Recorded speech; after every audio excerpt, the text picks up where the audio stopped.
آخری جہنمی کا حال یہ بیان کر رہا ہوں۔ نبی پاک صلی اللہ علیہ وآلہ وسلم نے فرمایا آخری جہنمی کو اللہ وحدہ لا شریک بس جہنم سے تھوڑا سا اٹھائے گا نا، تھوڑا سا، اس کی کمر جل رہی ہوگی آگ سے، اس کا جو فرنٹ ہے، پیٹ ہے، اسے سکون آ جائے گا، اور جب اسے فرنٹ پہ سکون، بیک پہ آگ کی تپش، سامنے اسے ایک درجہ دکھایا جائے گا جو سکون والا ہوگا، جہنم سے دور ہوگا۔ یہ عرض کرے گا مالک ایک مہربانی فرما دے، یہاں سے اٹھا کر اس درجے میں مجھے بھیج دے، میں وہاں پہ جانا چاہتا ہوں، تپش بڑی ہے، کمر جل چکی ہے، وہاں پہ جانا چاہتا ہوں۔ یہ کون بندہ ہوگا جس کے دل میں ادنا ایمان ہوگا، ایمان ادنا ہوگا، کمزور ترین ایمان والے کی نشانی ہے، یعنی یہ جلتا رہے گا جہنم میں، اسے عذاب بھی ہوگا، لیکن جب عذاب ختم ہو جائے گا نا اس کا، اب اسے جب سامنے لا کے درجہ دکھایا جائے گا، مالک ادھر جانا چاہتا ہوں، رب فرمائے گا اوے میرے بندے، اب رب ذوالجلال دل لگی فرمانا شروع کر دے گا، اپنے اس بندے سے دل لگی کرے گا، یہ کہے گا مالک وہاں جاؤں گا، مالک فرمائے گا کہ اچھا میں جب وہاں پہ بھیجوں گا تو اس سے آگے کی ڈیمانڈ نہ رکھنا، کہ مالک وعدہ ہے تجھ سے، میں آگے کی ڈیمانڈ نہیں کروں گا، یہاں یہ تو تپش آ رہی ہے اس سے بچا، وہاں جانا چاہتا ہوں۔ جو ہی رب ذوالجلال وہاں پر اسے پہنچائے گا، وہاں پر پہنچا کر اسے اگلا درجہ دکھا دے گا۔ اب رب کی یہ دل لگی تھی، اسے جنت میں بھیجنا چاہتا ہے، لیکن اپنے بندے کی یہ حرکتیں دکھانا چاہ رہا ہے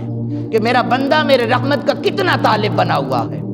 یہ عرض کرے گا مالک میں تو اس مقام پہ جانا چاہتا ہوں، رب فرمائے گا تو نے خود کہا تھا اگلے کی ڈیمانڈ ہی نہیں کروں گا، مالک میں تیری رحمت سے مایوس کیوں ہوں، لہذا میں وہاں جانا چاہتا ہوں۔ رب مسکرائے گا، حکم ہوگا فرشتوں اسے اگلے درجے میں داخل کر دیا جائے، پھر اس سے وعدہ لیا جائے گا کہ خبردار آگے کی ڈیمانڈ نہ کرنا، بس کافی ہے 2 درجے، لیکن دوسرے درجے میں بھیجتے ہی رب ذوالجلال ایک اور درجہ اسے دکھا دیں گے، خود دکھائے گا رب، یہ میرے سے مانگے، پھر عرض کرے گا مالک اس میں جانا چاہتا ہوں، رب ذوالجلال مسکرا کر پھر اس میں بھیجے گا، 4 درجے اسے دکھائے جائیں گے، یہ مانگتا چلا جائے گا، وعدہ کرے گا کہ مالک نہیں مانگوں گا، سوال نہیں کروں گا، جو ہی اگلا درجہ دیکھے گا یہ آگے اٹھ کے چلا جائے گا۔ اب جنت کا دروازہ کھولا جائے گا، اس کے اب جنت کا دروازہ کھولو مالک، اچھا جب جنت کا دروازہ کھولا جائے گا تو وہ اس کا مقام ہوگا، اس بیچ میں سے شرمندہ ہوگا، یار کس طریقے سے اب اللہ تعالیٰ سے مانگوں، 4 دفعہ مانگ چکا ہوں، خود منع کرتا ہوں، سکون والے درجات دیکھتا ہوں، پھر کہتا ہوں جانا چاہتا ہوں، میں یہ چپ رہے گا، اب رب اس کی طرف دیکھ رہا ہوگا، یہ خاموش ہوگا،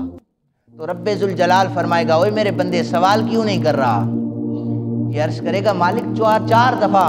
اپنی بات سے مکر چکا ہوں، ڈر لگ رہا ہے، مالک فرمائے گا وہ تیرا مقام ہے، داخل ہو جا جنت میں جا کر۔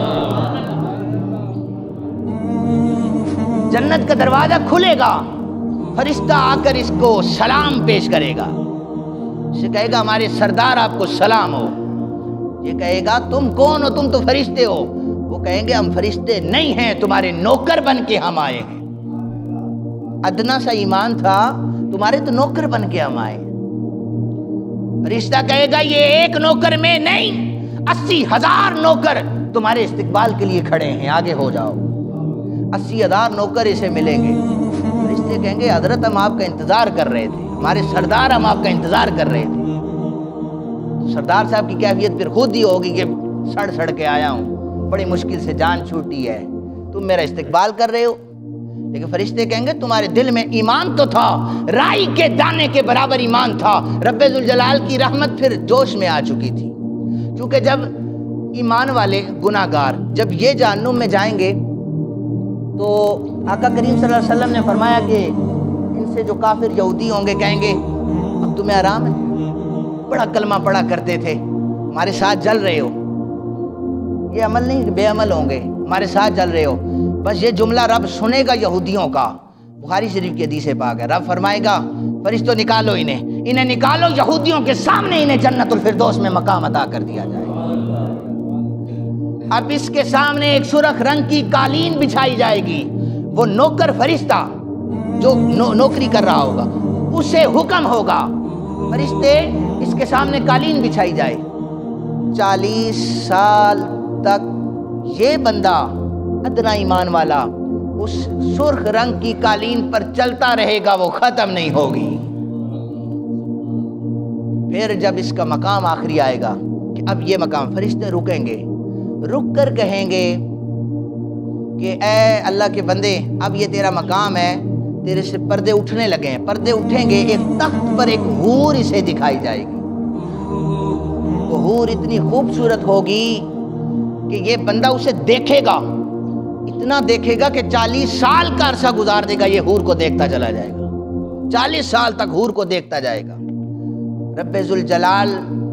کہ نبی پاک صلی اللہ علیہ وآلہ وسلم نے فرمایا یہ ادنا ایمان والے کو اتنی سہولتیں دی جائیں گی۔